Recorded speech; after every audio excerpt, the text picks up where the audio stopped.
ای Islamic channel میں خوش آمدید۔ آج کے اس ویڈیو میں ہم آپ کو محرم روزوں کی فضیلت کے بارے میں بتائیں گے، تو چلے شروع کرتے ہیں ہماری آج کی ویڈیو۔ قمری تقویم میں محرم اور حرام کا مہینہ بہت زیادہ عظمت و حرمت کا حامل ہے۔ جب سے اللہ پاک نے کائنات تحقیق کی تب سے ہی محرم کو خصوصی درجات حاصل رہا۔ محرم حرمت والے 4 مہینوں میں شامل ہے اور تمام انبیاء کرام کی شریعتوں میں اس کی حرمت و تنظیم مقدم رکھی گئی ہے۔ عرب میں قبل ارض اسلام محرم کو صفر اول کہا جاتا تھا، مگر اسلام نے اس مہینے کو محرم کے نام سے موسوم کرنے کے ساتھ ساتھ اور زیادہ محترم قرار دیا۔ عاشورہ عشرہ سے نکلا ہے، جس کے مہینے 10 کے ہے۔ یوم عاشورہ کے لفظی معنی 10ویں کے دن کے ہے، چنانچہ یہ محرم الحرام کے مہینے کا دن ہے، اس لیے اس کو محرم الحرام کی 10ویں کا دن کہتے ہیں۔ یوم عاشورہ ظہور اسلام سے پہلے قریش مکہ مکرمہ کے نزدیک بھی بڑا دن تھا۔ اسی دن خانہ کعبہ پر غلاف چڑھایا جاتا تھا اور قریش مکہ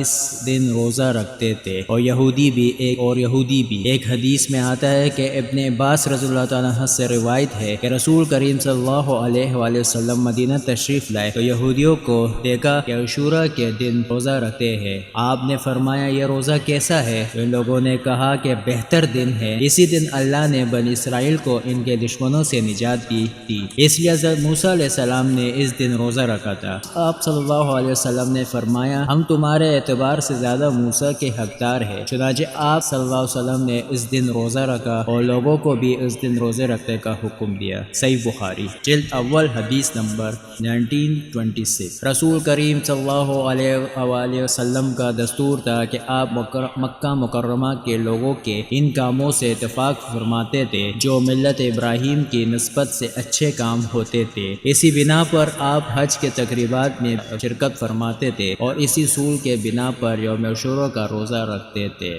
قبل از ہجرت اسلام میں منع شعور محرم کے روزے کا حکم نہ تھا۔ اس دورانیہ کے بعد اور رمضان المبارک کے روزے فرض ہونے سے قبل ہمارے نبی صلی اللہ علیہ وسلم عاشورہ کا روزہ رکھتے اور دوسروں کو بھی اس کا حکم دیتے تھے۔ ایک حدیثہ مبارکہ میں مرقوم ہے، حضرت ابن عمر رضی اللہ تعالیٰ عنہ روایت کرتے ہیں کہ جاہلیت میں عاشورہ کا روزہ فرض تھا، اس کے بعد اسلام میں رمضان کے روزے فرض ہوئے۔ روزہ صلی اللہ علیہ وسلم نے مسلمانوں سے ارشاد فرمایا آپ عاشورہ کا روزہ تمہاری مرضی پر ہے، دل چاہے تو رکھو نہ چاہے تو نہ رکھو۔ صحیح بخاری جلد 2 حدیث نمبر 1681۔ عاشورہ کے روزے کے حوالے سے ایک روایت میں ذکر ملتا ہے کہ حضرت ابن عباس فرماتے ہیں کہ جس وقت رسول اللہ صلی اللہ علیہ وسلم نے عاشورہ کے دن روزہ رکھا اس کے روزے کا حکم فرمایا تو انہوں نے عرض کیا کہ اے اللہ کے رسول، اس دن کی یہودی اور نصارہ تنظیم کرتے ہیں کہ رسول اللہ صلی اللہ علیہ وسلم نے فرمایا کہ جب آئندہ سال آئے گا تو ہم 9 تاریخ کا بھی روزہ رکھیں گے۔ میں نے کہا کہ ابھی آئندہ سال نہیں آیا تھا کہ رسول اللہ صلی اللہ علیہ وسلم وفات پا گئے۔ صحیح بخاری جلد 2 حدیث نمبر 172۔ آپ صلی اللہ علیہ وسلم نے ہمیشہ دوسروں کی بالخصوص یہودی نصاری کی مماثلت سے منع فرمایا۔ یہاں 9 تاریخ کے روزے کا ارادہ بھی اسی سلسلے کی ایک گڑی تھا کہ اس طرح مشابہت ختم ہو جائے گی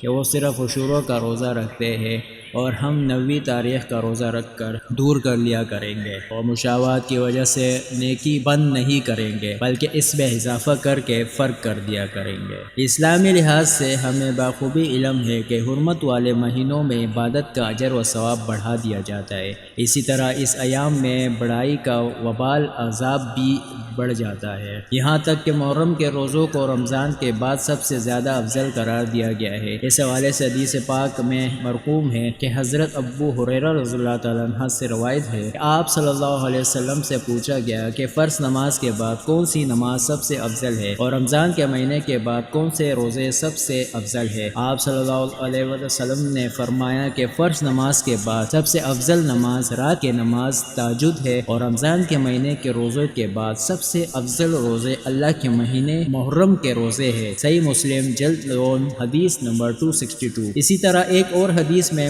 منقول ہے کہ حضرت ابو ہریرہ رضی اللہ تعالیٰ عنہ فرماتے ہیں کہ ایک صاحب نبی کریم صلی اللہ علیہ وسلم کی خدمت میں حاضر ہو کر عرض کرنے لگے کہ رمضان کے بعد سب سے زیادہ فضیلت کن روزوں کی ہے؟ فرمایا کہ اللہ کا مہینہ جسے تم محرم کہتے ہو۔ سنن ابن ماجہ جلد اول حدیث نمبر 1743۔ بلا شبہ ماہ محرم میں نفلی روزے رکھنا بڑی فضیلت اور سعادت کی بات ہے۔ بعض حضرات کہتے ہیں کہ یہاں ماہ محرم سے مراد یوم عاشوراء ہے، جس کے روزے کی بہت زیادہ فضیلت مبطول ہے، اور اس کے تائید اس کے بعد آنے والے حدیث سے بھی ہوتی ہے۔ اس حدیث میں ماہ محرم کی نسبت اللہ رب العزت کی طرف سے کی گئی ہے۔ چنانچہ علماء کہتے ہیں کہ یہ نسبت خلیص کی بنا پر نہیں ہے، اس کا مطلب یہ ہو کہ صرف محرم ہی اللہ کا مہینہ ہے، بلکہ چنانچہ تمام مہینے اللہ ہی کے ہیں۔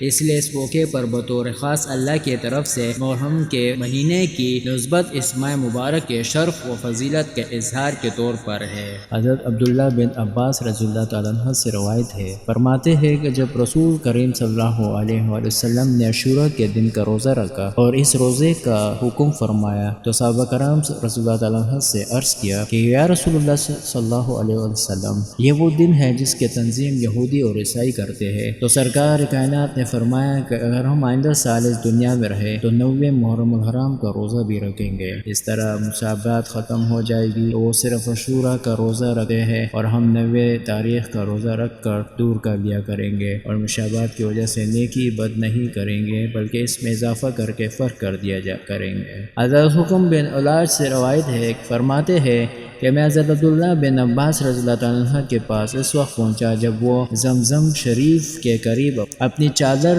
لپیٹے ٹیک لگائے بیٹھے تھے۔ میں نے عرض کیا عاشوراء کے روزے کے بارے میں فرمائے۔ آپ صلی اللہ علیہ وسلم نے فرمایا کہ جب تم محرم کا چاند دیکھو تو کھاؤ اور 90 تاریخ کا روزہ رکھو۔ ایک اور روایت میں حضرت رزین نے حضرت عطا سے نقل کرتے ہوئے فرمایا ہے کہ میں نے حضرت عبداللہ بن عباس رضی اللہ عنہ سے سنا ہے، وہ فرماتے تھے کہ 90 اور 10ویں کا روزہ رکھو اور یہودیوں کے مخالف کرو۔ میں نے عرض کیا کہ عاشوراء کے روزے کے بارے میں فرمایا کہ آپ نے فرمایا کہ جب تم محرم کا چاند دیکھو تو کھاؤ اور 90 تاریخ کا روزہ رکھو۔ حضرت رضین نے حضرت عطا سے نقل کرتے ہوئے فرمایا کہ میں نے حضرت عبداللہ بن رضی اللہ عنہ سے سنا اور فرماتے ہیں کہ 90 اور 10ویں کا روزہ رکھو اور یہودیوں کے مخالف کرو۔ ایک اور روایت میں ہے کہ ایک دن پہلے اور ایک دن بعد میں روزہ رکھو۔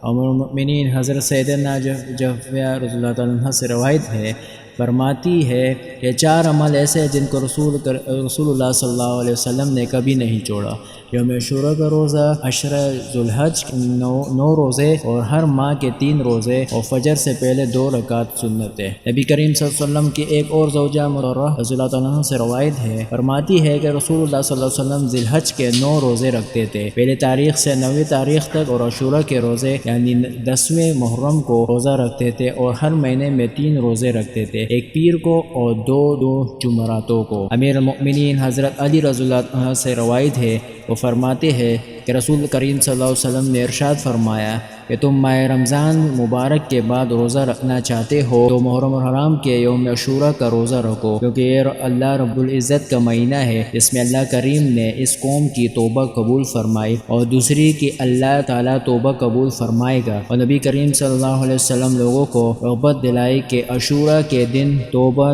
نصوح کی تجدید کرے اور قبول توبہ کے خواستگار ہو۔ بس جس نے اس دن اللہ سے اپنے گناہوں کی مغفرت چاہی، اللہ اس کے ویسے ہی قبول فرمائے گا جیسے ان سے پہلے کی توبہ قبول کی ہے، اور اس دن دوسروں کی بھی توبہ قبول فرمائے گا۔ اللہ تعالی ہمیں اس مہینے کی روزے رکھنے کی توفیق عطا فرمائے، اللہ تعالی ہماری اور آپ کی مغفرت فرمائے اور ہمیں اس مہینے کی سچے دل سے عبادت کرنے کی توفیق عطا فرمائے۔ یہ تھی ہماری آج کی ویڈیو۔ اگر آپ کو ہماری آج کی ویڈیو پسند آئی ہے تو ویڈیو کو لائک کرے، چینل کو سبسکرائب کرے اور صدقہ جاریہ کی نیت سے آگے بھی شیئر کرے تاکہ باقی بھی اس محرم کو روزہ رکھ کے ثواب ظاہر حاصل کر سکے۔ جزاک اللہ خیر۔ السلام علیکم ورحمۃ اللہ وبرکاتہ۔